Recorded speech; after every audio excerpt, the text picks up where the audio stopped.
Properly, I suppose, my story begins on the moonless night of July 8th, 1942, when a surface Jap I-boat rammed a brace of torpedoes into Lemajang Tambora, a 6,000-ton Dutchman streaking westward into Lingga Archipelago for Cape Datuk, Borneo.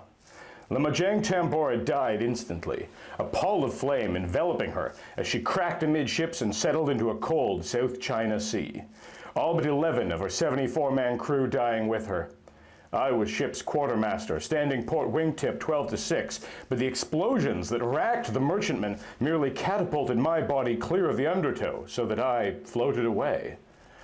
Of her other survivors, 3, I later heard, died during the night of various causes.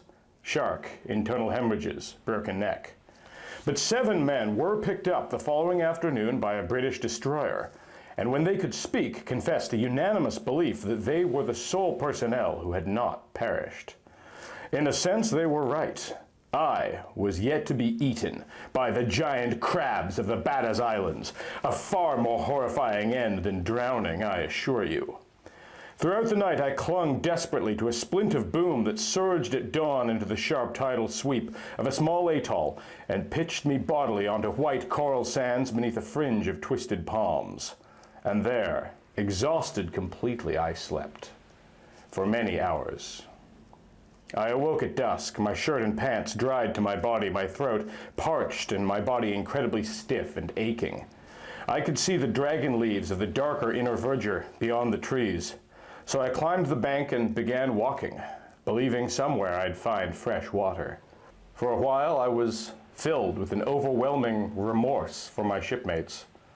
I wondered whether I was the only one alive. I wondered whether any of the boats had been launched. I wondered why I was alive. But the immediacy of my plight took hold, and for the moment anyway, I forgot Lemajang Tambora and walked barefoot over the sharp coral sands toward the peripheral green. I found no spring, and in little more than 1 hour covered the entire atoll and returned to my starting point.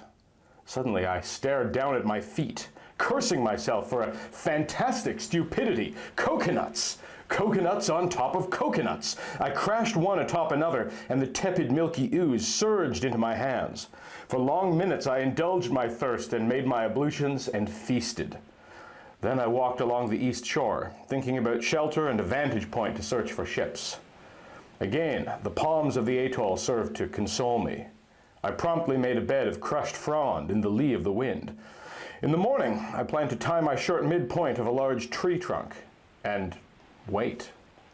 Sooner or later, I was convinced I'd be seen, for in those days there were many ships, junks to cruisers, threading the Bata's group daily. I was really unconcerned for my safety that evening, as I munched a coconut dinner and started out over the vast, silken Lingga Archipelago. I was convinced someone would find me, and at dark I pulled the fronds over my body and fell again into a deep sleep. Once during the night, I heard a prolonged scratching sound above me, high in the tree. I opened my eyes and stared upward, but saw nothing other than a sky full of stars and a mackerel sky. Nerves. I grunted aloud, waterlogged nerves, stirring up the imagination. Go back to sleep, Koomans. I couldn't, though. I had the weirdest feeling there was something in the tree above me. I climbed out of my fronds, stood up and walked around. I saw nothing irregular, so I chided myself and stretched out again, hands cupped behind my head, and I thought of home. I was then 29, married, 2 children.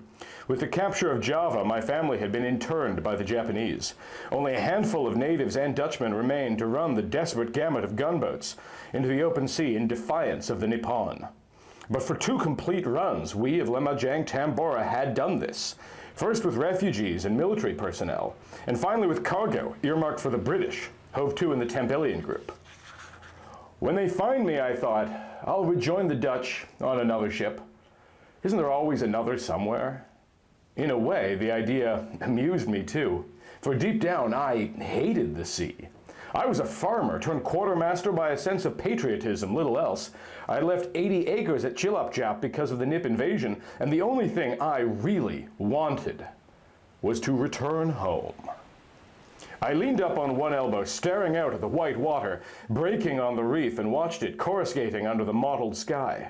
And for a long minute I heard only the boom of the surf, and it soothed me. Then night became day, and there was another surf soon. I climbed out of the fronds, cracked a coconut, and had myself a long drink, after which I began to scrape off some of the caked oil from my skin. It was hot that morning on the open atoll, but I walked around the length of it looking for signs of life. I found only the scattered pieces of wreckage. I suddenly thought of the many cartoons one sees of the shipwrecked sailor lying around with a blonde under each arm, a jug of whiskey, and a parrot. No such luxuries befell me. All I had was coconut juice, and by now I was quite willing to start forgetting coconuts in any shape.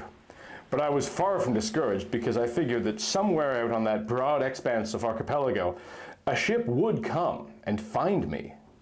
I picked the tallest tree facing the open sea, which coincidentally was the one I'd slept under, then took off my shirt and looked up. The tree was about 60 feet to the knob of fronds and coconuts. I could get halfway up without much difficulty, and I figured that to be enough.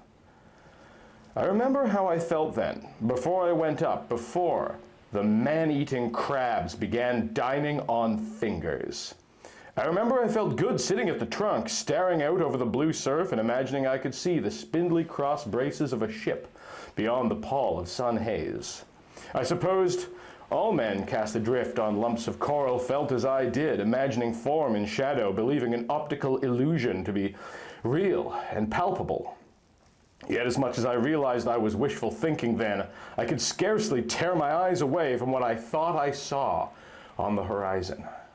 For almost an hour I watched it, becoming sharper and more clearly defined. Then, forcibly, I closed my eyes and prayed aloud that it was not an illusion. I held the shirt in my hands and I thought, Koomans, it's funny how you hated this blue sailor shirt at one time. Now, maybe, it's saving your life. I guess I mumbled like an insane man for a while there, staring alternately at the shirt and then at the hallucination. Christ, if I'm all upset now, how will it be in a month from now? Perish the thought, I groaned. Imagine a steady diet of coconuts for a bloody month. I barked my knee on the trunk of the tree, swore vehemently, and began to shinny. I went slowly because, as curved as it was also one hell of a lot of tree. And when I reached the midway point, I thought it wasn't high enough, so I climbed more yet. 2/3 of the way up, I stopped and pulled the shirt from over my shoulder and began fastening it by the sleeves. It happened then. Something moved above me, and I raised my eyes and stared incredulously as a huge crab, big as a man's shoe, slowly began descending along the tree toward me. I was still tying the knot, and now frantically, as a clacking sound wafted into my head. Then, more clacking sound. Then I screamed as something lanced through my elbow and began grinding into my arm, and I fell. I went down and the breath was knocked out of me. But I didn't roll, nor did I lose consciousness then. I was sick with terror as I lifted my arm and saw great rivulets of blood spurt into the air. My arm was gashed to the wrist, deep, yet again I heard the sound, but I could only lay there, writhing, grunting like some demented animal, and look upward. I could see the shirt and the crabs, the immense robber crabs of the China Sea that live on coconuts and men's flesh, and the tree was swarming with them.